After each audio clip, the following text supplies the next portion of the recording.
You just realized your business needed to hire someone yesterday. How can you find amazing candidates fast? Easy. Just use Indeed. Stop struggling to get your job post seen on other job sites. With Indeed sponsored jobs, your post jumps to the top of the page for your relevant candidates, so you can reach the people you want faster. According to Indeed data, sponsored jobs posted directly on Indeed have 45% more applications than non-sponsored jobs. Don't wait any longer. Speed up your hiring right now with Indeed. And listeners of this show will get a $75 sponsored job credit to get your jobs more visibility at Indeed.com/ARTS. Just go to Indeed.com/ARTS right now and support our show by saying you heard about Indeed on this podcast. Terms and conditions apply. Hiring? Indeed is all you need.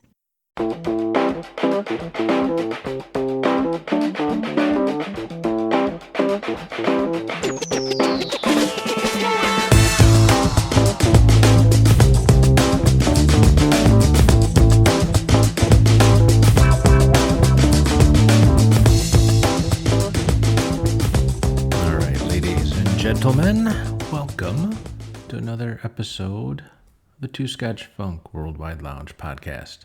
Been a while.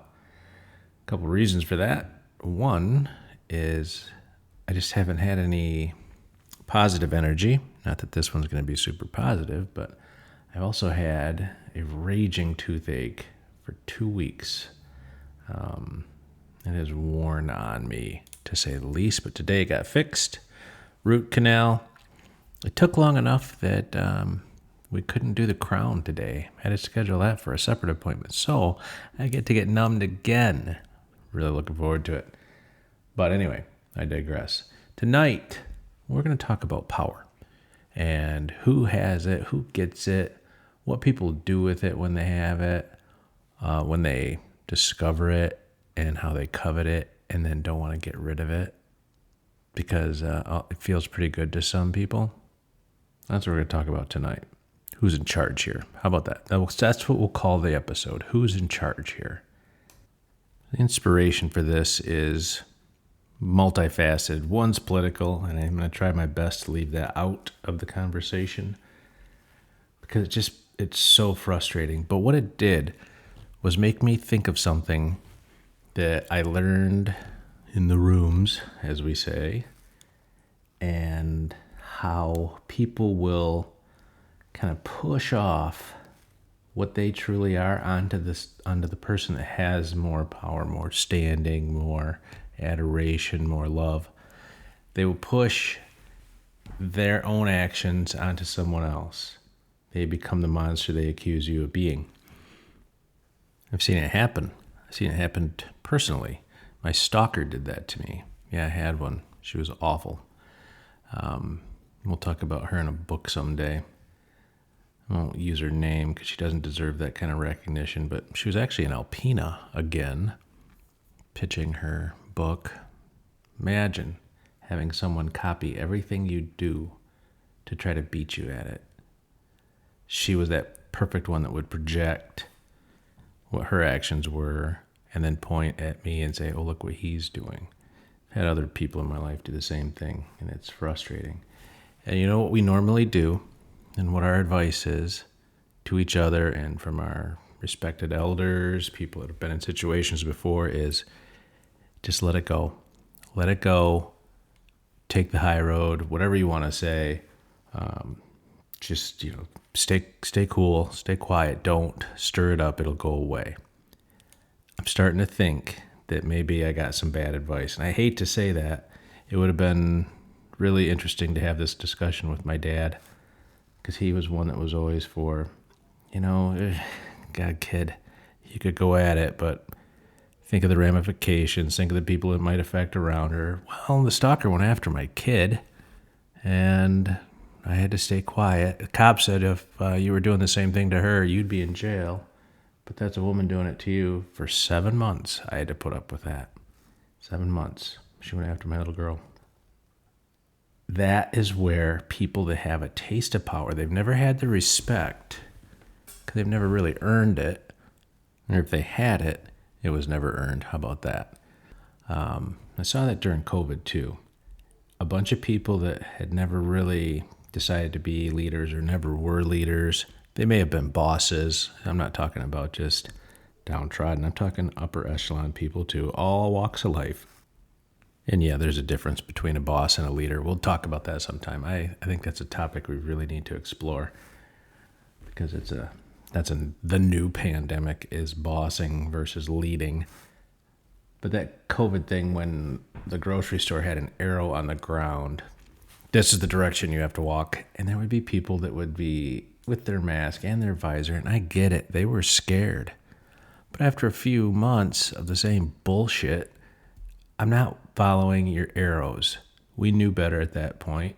But they could not wait to take that opportunity to confront you. However, not face to face. They would do it to your face, point at you through their mask and their visor and their safety glasses. And again, I understand fear. I've been afraid. It's horrible. But I didn't really think I should use it to abuse others. And that's what happened. The bosses took over and the leaders stepped back to say, okay, let's just be cool. Let's keep everybody safe and as calm as we can. And the bosses took over. That's not a good thing. My little sister sent me this quote, and it was unfortunately, incredibly relevant to both of us. But the quote is from someone, and I hope I say the name right, Zara Bass, Zara, and the last name is Bas, Zara Bass. If you have to sacrifice your voice to keep the peace, it's no longer peaceful. You're internalizing the chaos instead. And that hit me pretty hard. Yeah, take the high road. Just be cool. This will all blow over. But the damage that happens, and sometimes it blows over. The stalker had to go away. She minimalized herself pretty effectively. How much of that do you take? How much damage do you allow to happen during the time of you being quiet and letting them have their tantrum when you let the boss take over? Who's in charge here? And it's different now because the weak collect online. They bully. They try to cancel all that other foolishness. And it's no certain group has the monopoly on being dicks. There's plenty of each. Oh, I don't like this viewpoint. Don't go see the movie. Oh, I don't like this viewpoint. Don't read the book.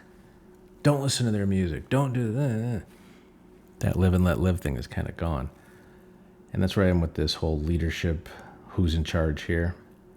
Because I think at a certain point, when you turn the other cheek, what that does is invites more disrespect. It puts the disrespect on you.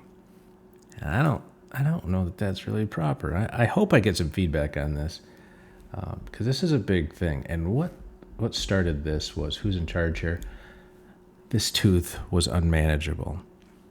It broke. The crown was 30 years old or whatever. It's unfortunately, it's probably close to that. And it broke the side off and the tooth was decaying. And I got that determined in May. And the soonest they could get me in was September. Okay, if you think that's fine, Doc, you're the one. You know what's best. It was almost right. It was 2 weeks, a little bit before it started to bother before my appointment. First week was and then the second week it was awful.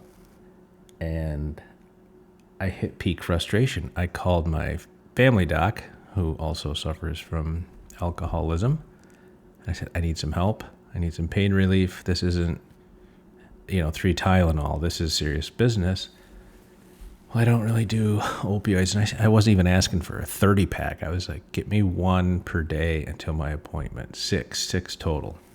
I'm not going to go out and make money on this stuff. I'm going to keep from losing my job on this stuff. No, I just don't do that. So you know what we suffer from, but you're in charge. You have no idea the pain threshold I can take. I've had a cracked spine, broken back, all those things that hurt and managed. But this was unmanageable because it wouldn't go away. Never stopped. No sleep. Nope, can't help you. Dentist, nope, can't do it. So the tools are available. The things you need to help fix it are available, but they decided for me what was best for me. They're the boss. Now, they're experts. They're doctors. They went to school.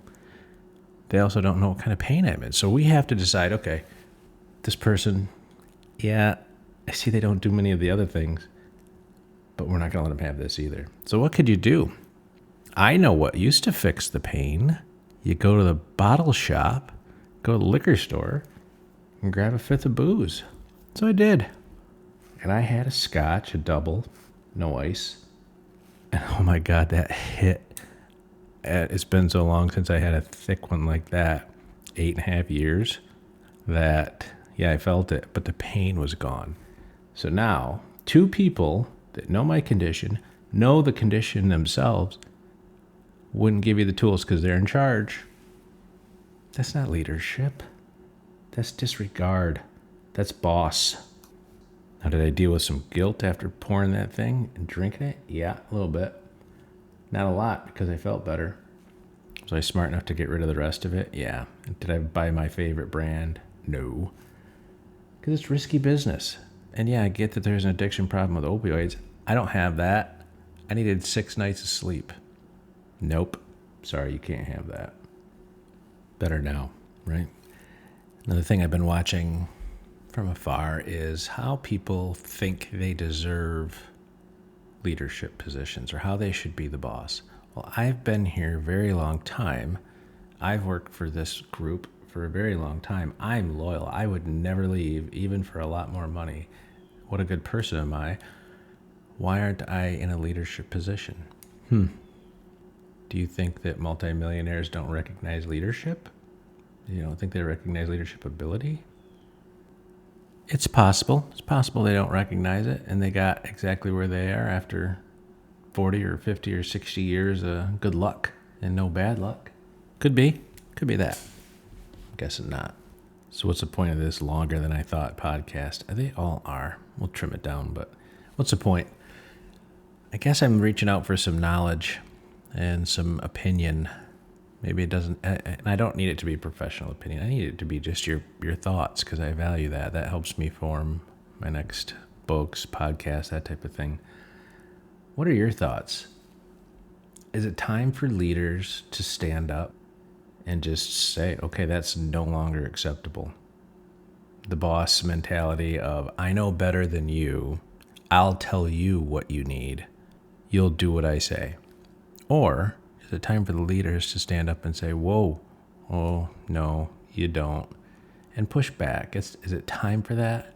Am I leading the witness with my question? I think I am, but yeah, of course I want validation, but I want your input too. If some validates and some doesn't, that's great. That's what we're supposed to be doing here, is having these good discussions. One of the things that Dad said, I think to my sister and I both when we were little, was you don't do passive-aggressive very well. You are masters of aggressive. Maybe you could back it down a notch. And then when I started sailing with my buddy Matt, he used the same phrase. I'm like, aha. And it was about himself. He wasn't calling me that. He's like, I'm just aggressive. That's when I knew he and I were going to be best buddies for life, because if he and Dad use the same words, we're in pretty good shape. And there's a situation that I'm dealing with very personally, and it's very near and dear to my heart, and it's painful, and it's hurt, and it's there's no need for it. Intentionally inflicting pain on those that love you more than life itself isn't leadership. It's not being in charge. I think it's almost a textbook definition of weakness and pain.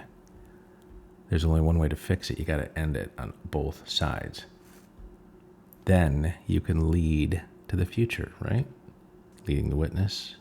Who's in charge here? I'll leave it off with this thought. It's something Dad taught me when I was young, and I agree with it.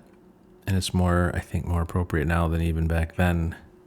And I've said it in my books and some of my talks and all the different places that I've been, but what's wrong with starting off with respecting someone?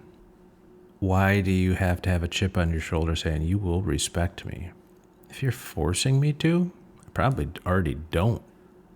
You earn your respect by behaving properly or by the way you carry yourself or treat others.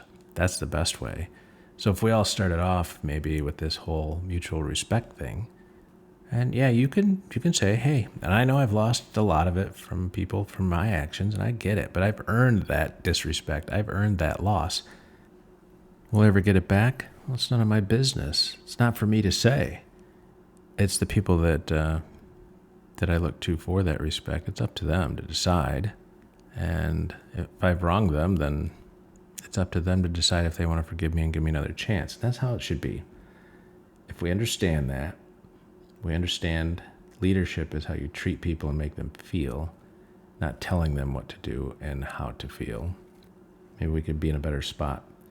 Maybe then we will figure out who's in charge here. Maybe. All right, this one ran long, but that's okay. I haven't talked in a while. I hope you like it. I've been trying to figure out how to talk about it, and this tooth thing really, oddly enough, was inspiring in lots of ways. So there you have it. It is 7:07. I'm going to wrap it up. Thank you for joining me again, and I hope you've had a great couple weeks. I hope this one's off to a great start. Thanks, everybody.